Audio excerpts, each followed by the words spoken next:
Okay,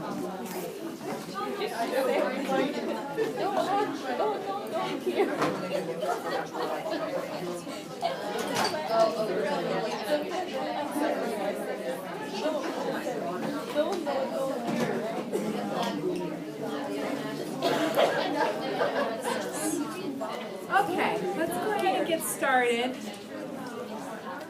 We're going to talk about sexually transmitted infections for a few minutes. I'm curious.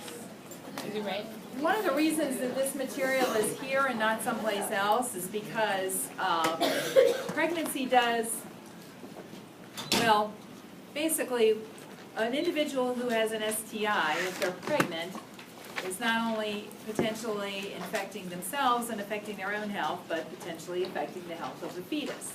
Okay? And the other reason we talk about it now is because STIs do have and can have a fairly significant impact on fertility. Okay, so there's a couple of reasons why, and another reason that might be argued is that most of the individuals who have STIs, at least in the U.S., are of prime reproductive age. Okay, so they are probably older than 15 and probably less than 45. And for most of them, they're probably older than 15 and perhaps less than 25, because there is a fairly significant risk of STIs in the adolescent and young adult population.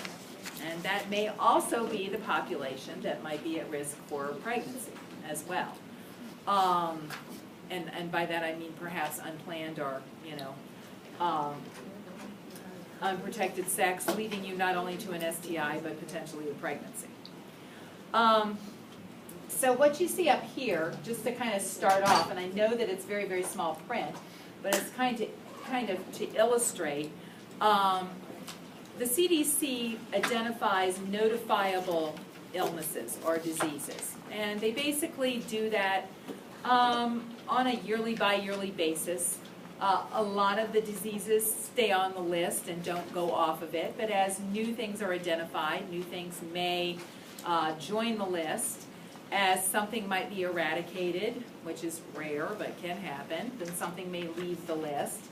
But these are all diseases that are infectious in nature and that people get from one another. Not all of them are sexually transmitted infections. You can see up there, there's a lot of things that are going to be transmitted in other ways. But you can see sort of the biggies are listed up here. And we've got chancroid, okay, which is sexually transmitted.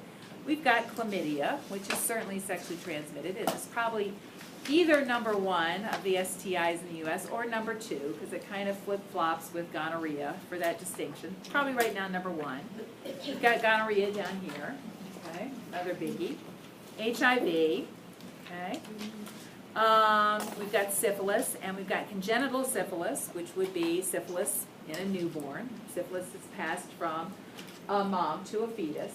And then the ones that I've got highlighted here in terms of the little stars are other things that you might see a pregnant woman in particular being evaluated for, okay, at some point in time, hopefully at the beginning of a pregnancy. Those would be things like hepatitis B and its various permutations, rubella, TB. Does she have active TB? Those are some other possibilities. So some of the things that we look for, and did I say rubella? I can't remember. Rubella, okay. Some of the things we look at are going to be sexually transmitted. Some of the things that we're concerned about in terms of infectious diseases are not going to be sexually transmitted, like, for instance, group beta strep. That's not a reportable problem here on the list. It probably can be transmitted sexually, but it certainly doesn't have to be. People get it all kinds of ways. But it's still an infectious illness or an infection that can cause problems for the fetus. So we have to think when we're looking at evaluating a mom and evaluating a mom's chart and looking at her prenatal record and thinking about providing care to her or her newborn, what's her history, what things has she been exposed to, what do we need to worry about in terms of the outcome for the pregnancy, for the fetus, and then for the newborn once it delivers. Okay? So that's just to kind of to start off there. Another thing I'll say is that the CDC, Centers for Disease Control, obviously has an extremely vested interest in sexually transmitted diseases and in identifying them, having individuals report them, looking at the statistics and the frequency of them, looking at what populations they are at risk in and who is passing what on to whom, etc. So it's a font of information. And so probably if you ever want to know anything about STIs, that would be the place to look in terms of references. The chapter in your book is pretty decent, and that's why we have you read it. It's really the only time you get this kind of information other than the fact that you get information on HIV. What the questions probably and what my focus would be on is how does this impact the pregnancy, the fetus, the baby, fertility, etc. Okay? One thing that probably ought to just at least make sure everybody's on, clear with is that there's two different ways that a fetus, let's say, can be infected with an STI. So what would those ways be? Okay, so a fetus / potentially coming into being a newborn can be infected through basically the vagina and traveling through the vagina, or by infections or bacteria, whatever, that have access to the mom through the vagina. So if we think about, here's our vaginal canal, here's our cervix, here's our fetus up here, okay, all right. The fetus can either be infected with bacteria, growing, traveling up through that nice mucus plug, which is bactericidal, up through the mucus plug, through ruptured membranes into the uterus, okay, so it can be infected that way, right? Or it can be infected on its trip down through the cervix and the vagina, etc. So we can have exposure to infectious illnesses, including STIs, this way, right? How else can we have exposure? How else might a fetus be exposed to a sexually transmitted infection? There is a potential for a baby to be exposed to a couple of, well, probably the one biggie, infections through breast milk. All right, and what infection would that be? HIV. HIV, right. So what do we tell moms who are HIV positive? No breastfeed. No breastfeeding. Right. But HIV can be transmitted other ways as well, correct? Okay, to the fetus. So how else might it be transmitted?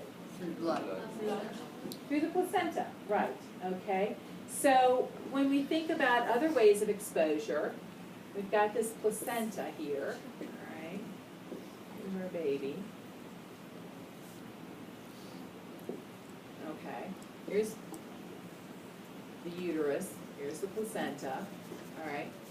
So, potentially a mom who has some kind of an active infection, where there may be a virus or a bacteria that can cross the placenta, so the fetus can be infected that way, okay? So one bacteria that's a strong possibility would be what? Does anybody know what bacteria crosses the placenta that's an STI that's pretty common and on the increase again? Yay. Syphilis, right, okay? So syphilis, okay, syphilis can be transmitted across the placenta. Can HIV be transmitted across the placenta? Potentially, yeah, okay. You say potentially, so it's a lot less likely. If the patient's being medicated, probably much less likely, yeah, okay, which is why moms are going to be taking medication throughout their pregnancy, okay, and there's a very specific protocol for how they're going to be medicated throughout their pregnancy, throughout their labor, throughout their delivery, and then after the baby's born, how the baby's going to be medicated to hopefully decrease that possibility of transfer. But syphilis doesn't have that same protocol. Syphilis does not have that same protocol. Now, what would we do if we have a mom who contracts syphilis during a pregnancy? What do we do the minute we know that she's potentially got syphilis? What do you think we would do? probably want to treat her, okay? Because the sooner we identify it and the sooner we treat her, the less likely the risk is that if it's crossed the placenta, it's in enough of a dose, so to speak, that it's going to cause significant problems for the fetus. All right? So what would a sign of syphilis be? What's usually the first sign that someone has a syphilis infection? A chancre, okay? What would be the first sign of syphilis? So I'm saying chancre, and that was the, what is a chancre? What is a chancre? It's that, Okay, I'm sorry, so, okay, all right, so let's back up a little bit. So syphilis, there is primary, tertiary, primary, secondary, tertiary syphilis, okay? And so primary syphilis is indicated by the development of a chancre, which is an open sore that is painless, all right? It's not a blister, it's an open sore. It kind of looks like, well, when I look at it, I think it looks like ringworm, but it's kind of, it's a reddened, opened, oozing sore, and it's usually at the site of infection, all right? If you're a woman, oftentimes the site of infection is not a place that is visible to you, okay? If you're a man, it's a little bit easier, because usually if it's sexually contracted, it's going to be on your genitalia, you know, and if it's vaginally, you're not going to be able to see it. If it's cervical, you're not going to be able to see it. So women may not know that they have contracted syphilis or really any other STI, and that's kind of one of the big problems with sexually transmitted infections, is that there is a big differential between who's able to identify that they have potentially been exposed or that they have been exposed. For men, it's typically easy.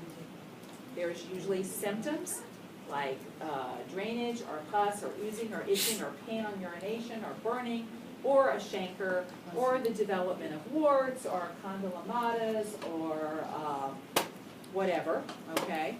With women, all of that may be going on, but they may not be able to identify it and see it, okay? And they may not also have the signs and symptoms of burning, oozing, itching, discharge, etc. Okay, so one of the real problems with this particular population and STIs is that a woman can be pregnant and not know that she has developed an STI. And so then that's going to consequently have an impact on her and her fetus, etc. Okay? So that's one of the reasons why at the beginning of a pregnancy, right, we're going to screen pregnant women. Because pregnancy does not protect you from STIs in any way, shape, or form. It is just as easy to get one pregnant as not pregnant. Okay, so what would protect you from an STI? barrier. Barrier protection, safe sex, okay? That would protect you. We've got a number of options for barrier protection. What are they? Condoms. Condoms. Male condom, female condom. If somebody's never seen a female condom, I got a bunch of packets of them up in my office, so I can show you. So barrier protection, all right? What's another thing that protects you from an STI potentially? Abstinence. Abstinence, which works so well with so many people, okay? I mean, it does, but for a population of individuals, abstinence is their choice, and that works for them great. It's just not the norm, okay? It's just not typical. And so abstinence, as much as we might encourage a 15-year-old who wants to be sexually active to be abstinent, that may or may not work particularly well. So we might have to rely on those barrier methods to be able to make sure that they practice safe sex. All right. So there are not a whole lot of things that protect us from potentially an STI. Barrier protection is one, abstinence is another. There's not a whole lot of other choices, okay? Perhaps, you know, being extremely selective about a sexual partner is another option, but, you know, that's not everybody in the world.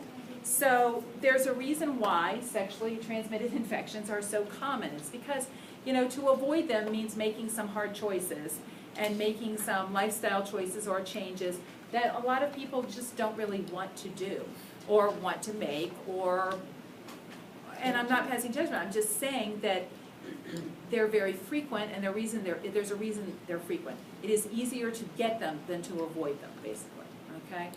So that being said, then we have to think about, well, what are going to be the outcomes when we have a pregnancy that we mix into the whole situation, okay? Now, there's some other things that we look at in terms of risk besides sexually transmitted infections that we would want to know if a mom has been exposed to. So those aren't sexual in nature, but what are they? I mean, what are other infections besides the ones we've kind of talked about and that are on that list that we'd be concerned about? GBS, group beta strep, right, okay, which about 30% of women are colonized with, so, you know, they've already got it before they even get pregnant. What are some other ones, maybe? TB. Certainly we would like to know if our patient has active TB. Yes, absolutely, because that does impact on pregnancy. What else? Anybody? We mentioned hepatitis, and actually hepatitis is on the list. Hep B and probably Hep C, if the patient's positive for it, we want to know. Herpes is another one.